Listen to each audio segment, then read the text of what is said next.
Caught in the crossfire. Warahmatullahi wabarakatuh. Alhamdulillah kita dapat berjumpa lagi.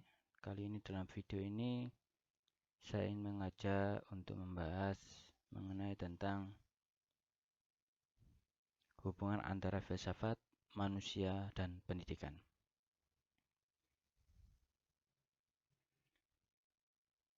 Baiklah, kita akan yang jadi pertanyaan di sini adalah apa pengertian dari filsafat itu? Kemudian apa itu pengertian manusia? Apa pengertian dari pendidikan? Kemudian apa hubungannya filsafat dengan manusia? Apa hubungan filsafat dengan pendidikan? Baiklah. Apakah Anda sudah siap? Mari kita bahas satu persatu. Baiklah.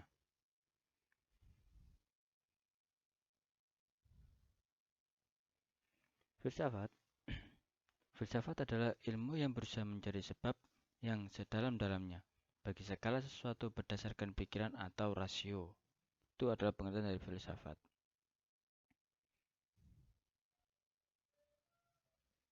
Kemudian, filsafat berguna untuk membuat manusia memiliki sifat yang bijaksana dan bisa menerapkannya dalam kehidupan sehari-hari.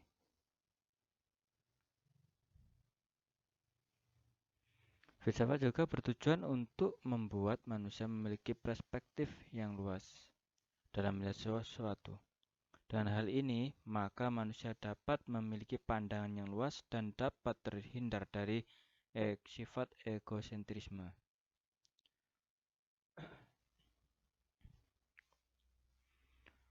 Kemudian, dengan menilai berbagai macam hal di sekitarnya secara objektif, maka melalui filsafat diharapkan manusia akan lebih terdidik dan mampu memiliki pengetahuan yang luas. Kemudian, filsafat dapat mendorong para ilmuwan untuk mengembangkan dan lebih mengalami ilmu pengetahuan. Dengan mempelajari filsafat, maka manusia juga dapat memahami perkembangan, kemajuan pengetahuan, serta sejarah pertumbuhan dari pengetahuan tersebut. Dengan filsafat membuat manusia akan memiliki kemauan untuk berpendapat sendiri, mandiri dalam hal rohania, berpikir sendiri, serta dapat menunjukkan sifat yang kritis.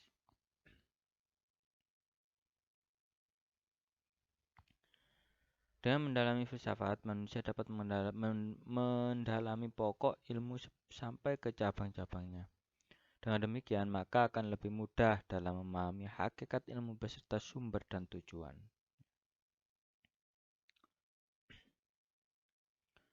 Filsafat juga sangat berguna bagi dunia pendidikan, karena baik siswa maupun pengajar punya pedoman yang kuat untuk mempelajari ilmu pengetahuan, terutama untuk membedakan mana persoalan yang bersifat ilmiah dan tidak ilmiah.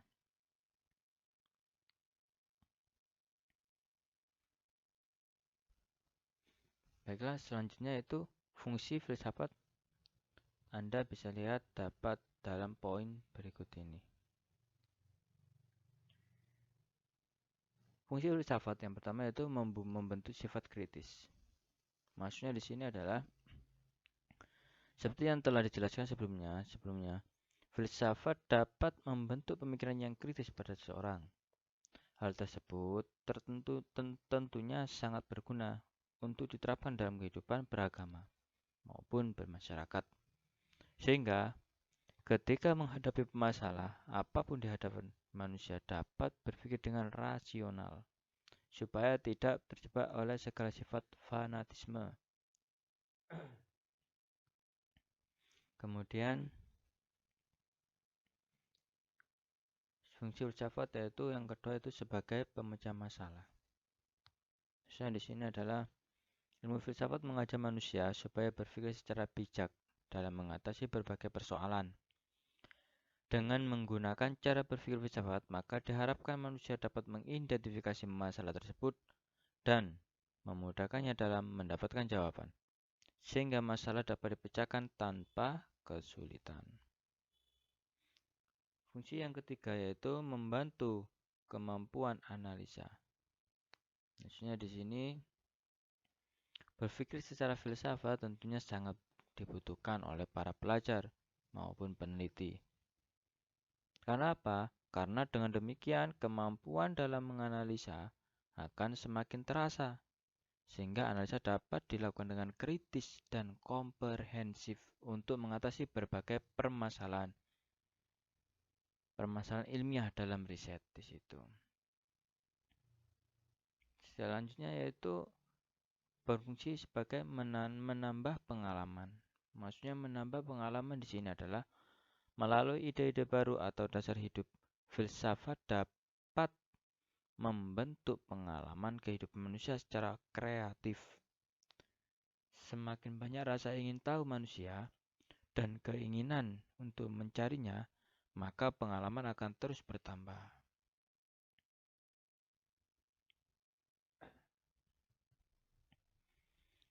Baiklah, di situ tentang filsafat. Sekarang itu mengenai pengertian manusia. Baiklah. Manusia berasal dari kata manu atau dari bahasa Sanskerta. Kemudian dari Latinnya mens, yang berarti berpikir, berakal budi, mampu menguasai makhluk lainnya. Menurut istilah, manusia dapat diartikan sebuah konsep atau sebuah fakta, sebuah gagasan atau realitas, sebuah kelompok atau seorang individu. Karena apa? Karena manusia merupakan makhluk hidup ciptaan Tuhan dengan segala fungsi dan potensinya yang tunduk kepada aturan hukum alam, mengalami kelahiran, pertumbuhan, perkembangan, mati, dan seterusnya. Dalam Islam, manusia disebut kata al-insan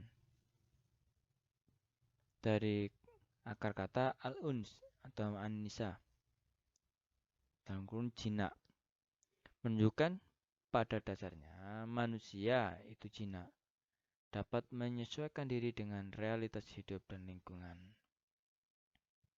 Kemudian al-bashar disebut untuk semua makhluk baik laki-laki maupun perempuan, baik secara individu maupun kolektif. Kata bashar adalah jamak dari kata basharah, yang artinya permukaan kulit, kepala, wajah, dan tubuh yang menjadi tempat tumbuhnya rambut.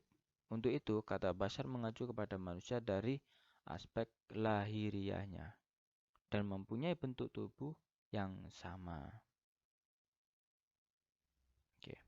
Manusia dilihat dari insan, maka perkembangan dan pertumbuhannya sangat tergantung pengembangan diri, lingkungan, termasuk pendidikan dan kebudayaan. Sedangkan manusia dari kata bashar sangat tergantung pada alam, apa yang dimakan dan apa yang diminumnya. Baiklah, kemudian kedudukan manusia. Kedudukan manusia yaitu sebagai pemanfaat dan penjaga kelestarian alam. Sebagaimana dijelaskan dalam surat Al-Jumu'ah ayat 10.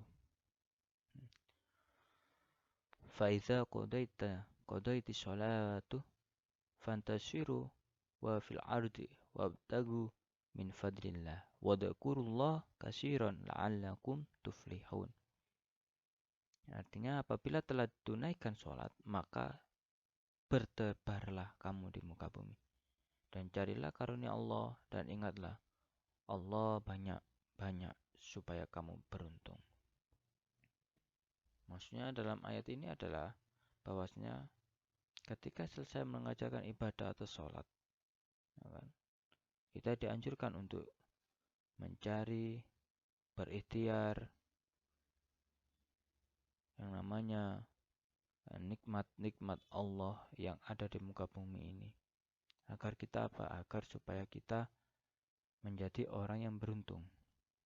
situ maksud daripada ayat ini.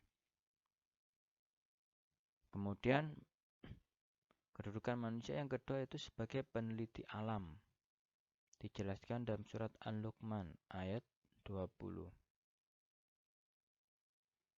Alam taro anallaha syakhara lakum ma fis samawati wa ma fil ard. Wa asbagha 'alaikum ni'matahu dhahiratan wa batinah. Wa minan nasi ma yujadilu fillahi bi khairi ilmi wala hudan wala kitabi munira. Yang artinya, tidakkah kamu perhatikan sesungguhnya Allah telah menundukkan untuk kepentinganmu apa yang di langit dan apa yang ada di bumi, dan menyempurnakan untukmu nikmatnya lahir dan batin. Dan di antara manusia ada yang membantah tentang keesaan Allah tanpa ilmu pengetahuan atau petunjuk dan tanpa kitab yang memberi penerangan. Di sini dalam ayat ini bahwasanya setiap manusia sesungguhnya itu Allah telah menundukkan untuk kepentinganmu apa yang ada di bumi ini, ya kan? Untuk apa? Untuk menyempurnakan nikmatnya baik secara lahiriah maupun batiniah. Nikmat daripadamu yaitu manusia yang telah diciptakan oleh Allah. Ya, dengan apa? Dengan ilmu pengetahuan. Maka oleh sebab itu dalam ayat ini juga dijelaskan di antara manusia ada yang membantah tentang keesaan Allah. Karena apa? Kenapa kok membantah? Karena mereka itu tidak diterangi, tidak dibekali dengan yang namanya ilmu pengetahuan atau petunjuk. Dari sinilah tujuan daripada ayat ini bahwasanya manusia yaitu dituntut untuk yang namanya belajar mencari petunjuk mengenai tentang yang namanya tujuan hidup itu, dengan tujuan agar kita kelak bisa mendapatkan tempat Allah yang bagus. Baik. Kemudian yang ketiga,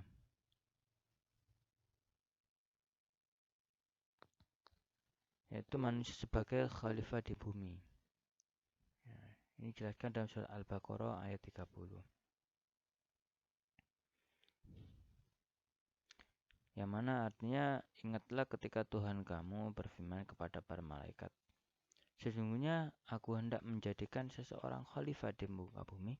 Mereka berkata, mengapa engkau hendak menjadikan khalifah di muka bumi itu? Sedangkan orang yang akan membuat kerusakan padanya dan menumpahkan darah, padahal kami senantiasa bertasbih dengan memuji engkau dan menyucikan engkau. Tuhan berfirman, sesungguhnya aku mengetahui apa yang tidak kamu ketahui. Maksudnya di sini bahwasanya dalam ayat ini para malaikat bertanya kepada Tuhan, kenapa?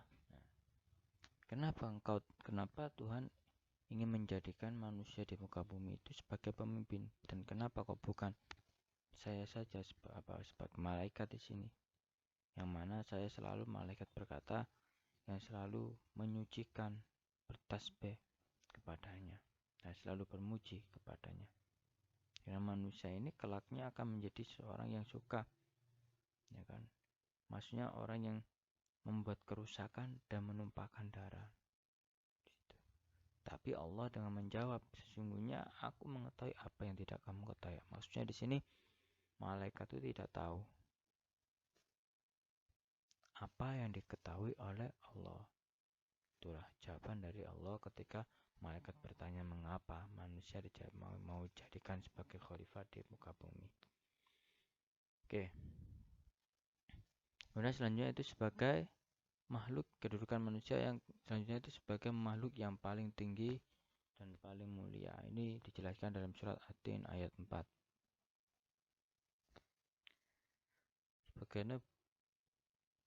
Sebagaimana bunyi ayatnya, yaitu laqad khalaqnal insana fi ahsani taqwim. Sesungguhnya kami telah menciptakan manusia dalam bentuk yang sebaik-baiknya. Nah, khalaqal insana fi ahsani taqwim. Maksudnya di sini adalah bentuk yang sebaik-baiknya, bahwasanya manusia itu oleh Allah diciptakan dengan bentuk yang sebaik-baiknya. Maksudnya adalah Allah menciptakan manusia dan makhluk-makhluk yang lainnya itu yang paling sempurna adalah manusia. Karena apa? Yang pertama, manusia memiliki sifat nafsu, ya kan? Kemudian yang kedua, manusia memiliki sifat taat dan kadang tidak taat. Gitu. Kemudian manusia memiliki sifat baik, kadang buruk, ya kan? Kemudian manusia memiliki akal pikiran bagaimana dia berintrospeksi atau mencari yang namanya sebuah hal-hal yang baru melalui dengan pengetahuan-pengetahuan yang mereka peroleh. Itu. Beda dengan makhluk yang lainnya, ciptaan Allah. Seperti halnya hewan. Hewan tidak berakal. Hewan tidak bisa membedakan mana yang baik dan mana yang buruk. Kemudian malaikat ciptaan Tuhan.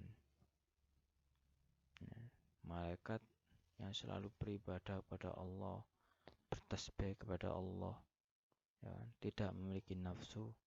Sedangkan manusia bisa bersifat seperti malaikat, yaitu bertasbih, memuji. Ya.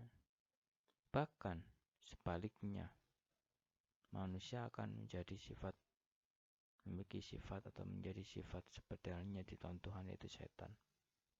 Dia akan mengingkari apa yang telah dikehendaki oleh Allah. Maka dari itulah dikatakanlah bahwasanya manusia itu adalah bentuk yang sebaik-baiknya, ya kan? Baik, kemudian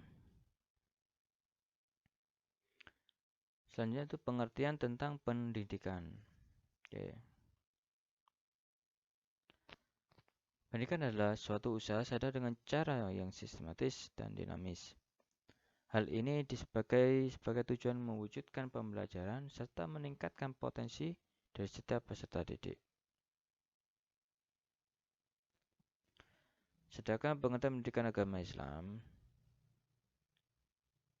yaitu upaya membimbing, mengarahkan, dan membina peserta didik yang dilakukan secara sadar dan terencana agar terbina suatu kepribadian yang utama sesuai dengan nilai-nilai ajaran Islam. Oke, apa fungsi pendidikan? Fungsi pendidikan yang pertama adalah mempersiapkan masyarakat agar dirinya dapat mencari nafkah dengan lebih mandiri.